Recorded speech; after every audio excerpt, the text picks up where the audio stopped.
మాజీ మంత్రి వైఎస్ వివేకానందరెడ్డి హత్య కేసు దర్యాప్తులో సుప్రీంకోర్టు అత్యంత కీలక ఆదేశాలు జారీ చేసింది.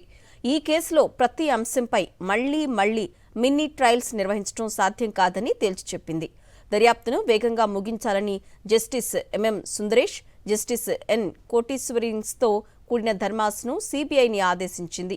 ఏళ్లు గడుస్తున్నా విచారణ కొలికి రాకపోవడంపై సర్వోన్నత న్యాయస్థానం తీవ్ర అసహనం వ్యక్తం చేసింది.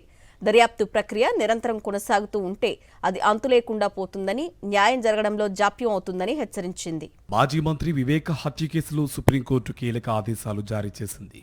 ఆమె కుమార్తె నర్రెడ్డి సునీత దాఖలు చేసిన పిటిషన్పై సుప్రీంకోర్టులో సుదీర్ఘ వాదనలు జరిగాయి.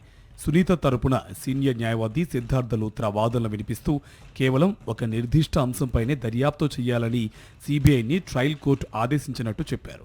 పిటిషనర్ వాదనలు విన్న ధర్మాసనం కేసు సాగదీతపై ఘాటుగా స్పందించింది. ప్రతి పిటిషన్పై తాము మినీ ట్రయల్ నిర్వహించలేమని తేల్చి చెప్పింది. ఇలాంటి విజ్ఞప్తులను అనుమతిస్తూ పోతే ఈ కేసు అంతు లేకుండా ముందుకు వెళ్తుందని అభిప్రాయపడింది సుప్రీంకోర్టు.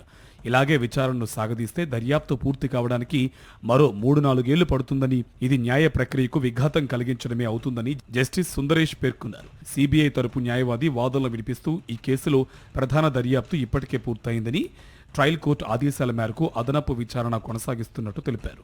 కేసును ఒక ముగింపు దిశగా తెచ్చే క్రమంలో అవసరమైన అన్ని చర్యలు తీసుకుంటున్నట్టు కోర్టుకు నివేదించారు. ఇక దర్యాప్తు పేరుతో విచారణను సాగదీస్తున్నారని, నిందితులకు బెయిల్ మంజూరు చేయాలని కోరారు వారి తరపు లాయర్లు. అయితే దర్యాప్తు కీలక దశలో ఉన్నందున అన్ని కోణాలను పరిశీలించిన తర్వాతే నిర్ణయం తీసుకుంటామని న్యాయస్థానం పేర్కొంది. పిటిషనర్లు తమ వద్ద ఉన్న అదనపు సమాచారాన్ని సీబీఐకి అందజేయవచ్చని సూచించింది. అలాగే దర్యాప్తును 1 నెల కాల పరిమితిలోగా ముగించాలన్న అంశంపై న్యాయస్థానంలో సుదీర్ఘ చర్చ జరిగింది.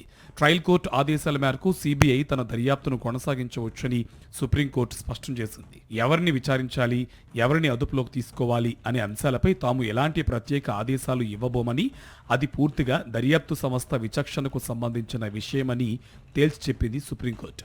ట్రయల్ కోర్టు పర్యవేక్షణలో విచారణ వేగంగా జరగడమే ముఖ్యమని, కొత్త నిజాలు తెలిసినప్పుడు వాటిని విస్మరించలేమంది. దర్యాప్తు సంస్థలపై కాలపరిమితి పేరుతో అనవసరమైన ఒత్తిడి తీసుకురావడం సరైంది కాదని వ్యాఖ్యానించింది. అధికారులకు పూర్తి స్వేచ్ఛనిస్తేనే వాస్తవాలు బయటకు వస్తాయని అభిప్రాయపడింది. ట్రయల్ కోర్టు ఆదేశాలను ప్రస్తావిస్తూ సీబీఐ తన విధి నిర్వహణలో స్వతంత్రంగా వ్యవహరించవచ్చని పేర్కొంది. సుమారు 13,16,964 ఫైళ్లతో కూడిన సమాచారాన్ని, హార్డ్ డిస్కులను విశ్లేషించాల్సి ఉందని దర్యాప్తు సంస్థ కోర్టు దృష్టికి తెచ్చింది. ఇంత భారీ స్థాయిలో ఉన్న సమాచారాన్ని క్షుణ్ణంగా పరిశీలించడానికి సమయం పడుతుందని, అందుకే గడువు విషయంలో వెసులుబాటు కల్పించాలని సీబీఐ కోరింది.